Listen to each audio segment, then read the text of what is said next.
కాలుష్య నియంత్రణ మండలి కార్యాలయం సంగారెడ్డి జిల్లా కృష్ణయ్యపల్లి గ్రామస్తులు ఆందోళనకు దిగారు. చెరువులో కలుషిత నీరు తాగి గత 2 రోజులుగా 7 గేదెలు మృతి చెందాయని ఆరోపించారు. మరింత సమాచారం మా ప్రతినిధి శ్రీపతి శ్రీనివాస్ ప్రత్యక్ష ప్రసారం ద్వారా అందిస్తారు.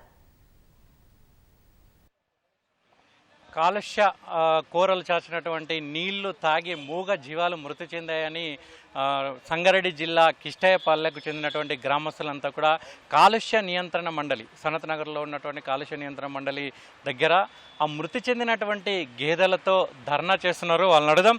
సార్, అసలు మీరు ఎందుకు వచ్చారో, అసలు ఎప్పటి నుంచి సమస్య ఉంది? అసలు నా పేరు ప్రకాష్ చారి, నేను తాజా మాజీ సర్పంచ్ గడ్డపోతాను గ్రామ పంచాయతీ. ఎందుకు వచ్చామంటే మా చెరువు కాలుష్యం వల్ల గడ్డపోతారం ఇండస్ట్రీలో సుమారు 50-60 కాలుష్య కంపెనీలు ఉన్నాయి.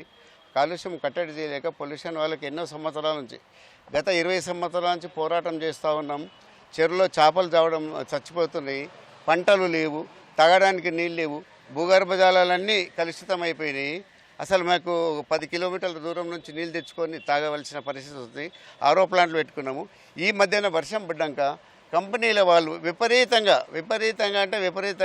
కొన్ని లక్షల లీటర్ల నీళ్లను వదలడం జరిగింది. ఆ నీళ్ళన్నీ గడ్డపోతారం అయ్యమ్మ చెరువులోకి వచ్చి, అయ్యమ్మ చెరువులో నుంచి కిష్టపల్లి మల్లెం చెరువులోకి రావడం జరిగి, మల్లెం చెరువులో నుంచి బయట పోతుంటే పొలాల నీళ్ళుంటే ఒక బీద రైతు ఉపాధి లేక సొంతంగా బర్రెలు పెట్టుకొని పండించుకొని పాలు పండించుకొని అక్కడ ఇస్తందుకు కంపెనీలో ఇస్తుంటే 3 రోజులలో నీళ్ళు తాగి, నిన్న ఒక 3 పశువులు, ఇవాళ ఒక 7 పశువులు, మొత్తం వాళ్ళ దొడ్డి ఖాళీ అయిపోయింది. వాళ్ళకి జీవనోపాధి లేకుండా అయిపోయింది. వాళ్ళ స్థానిక రామచంద్రపురం కంట్రోల్ బోర్డు ఉంది, పొల్యూషన్ కంట్రోల్, వాళ్ళని పిలిస్తే 3 రోజుల నుంచి ఈరోజు వచ్చారు. ఈరోజు వచ్చి తూతూ మంత్రంగా తీసుకొని ప్రెస్లలో వచ్చినాక కలెక్టర్ గారికి పెట్టినాక అసలు స్థానిక అధికారులు పట్టించుకోవడం లేదు. స్థానిక అధికారులు పట్టించుకోకపోతే మేము మా బాధను పెద్ద సారు మెంబర్ సెక్రటరీ గారికి విన్నవించడానికి మాకు న్యాయం జరగాలి.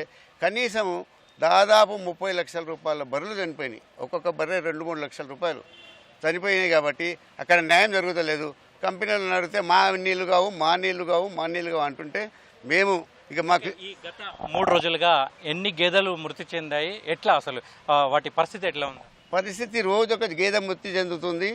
10 గేదెలు చనిపోయినాయి ఇప్పటి వరకు. ఇంకా చావు బతుకులలో ఉన్నాయి. నిన్న 2 చనిపోయినాయి, ఇవాళ 5 చనిపోయినాయి, ఇంకా 3 ఉన్నాయి. పిల్ల తల్లి కడుపుతో ఉన్న బర్రెలు, పిల్ల చచ్చిపోతుంది, బర్రె చచ్చిపోయినాక పిల్ల వెళ్తుంది. ఎంత దారుణమైన పరిస్థితి అంటే, ఎంత చేసినా కానీ కాలుష్య నియంత్రణ నిమ్మకు నీరెత్తినట్టుంది. పూర్తిగా విఫలం. ఒకవేళ మేము ఫలానా కంపెనీ నుంచి నీళ్ళు వస్తున్నాయంటే వాళ్ళు ముందు ఫోన్ చేసి మీ మీద కంప్లైంట్ ఇచ్చారు, వాళ్ళు మీరు తొందరగా చేసుకోండి.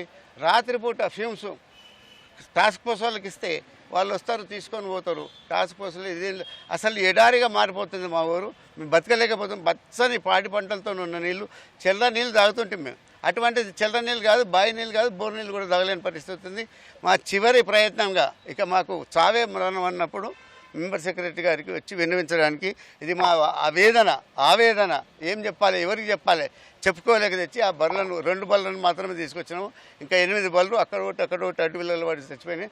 కాబట్టి ఆ న్యాయం జరగాలనే ఉద్దేశంతో మెంబర్ సెక్రటరీ దగ్గర వచ్చినాము. ఆయన న్యాయం చేస్తాడు మాకని మేము తప్పకుండా ఉన్నాము, విశ్వాసం ఉంది. ఒకసారి బీద రైతులను చూడండి. ఆ అమ్మాయి చూడగో, ఆమె ఓనరు తల్లి ఇట్లమ్మ, ఆమె ఎంత దారుణం అంటే అలా జీవనోపాధి లేదు. కాబట్టి దాని గురించి ఓకే చెప్పమ్మా, మీ గేదెలు ఎట్లా చనిపోయాయి?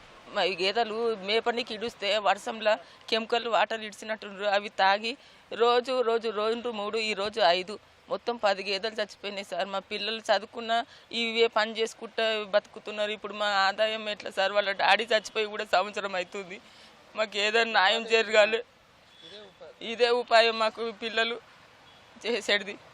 ఇప్పుడు అన్నీ పెద్ద బర్రెలే సార్. ఒక్కొక్కటి 2 లక్షలు దాకా ఉంటాయి. 3 పిల్లలు మాకు వీటి మీదనే.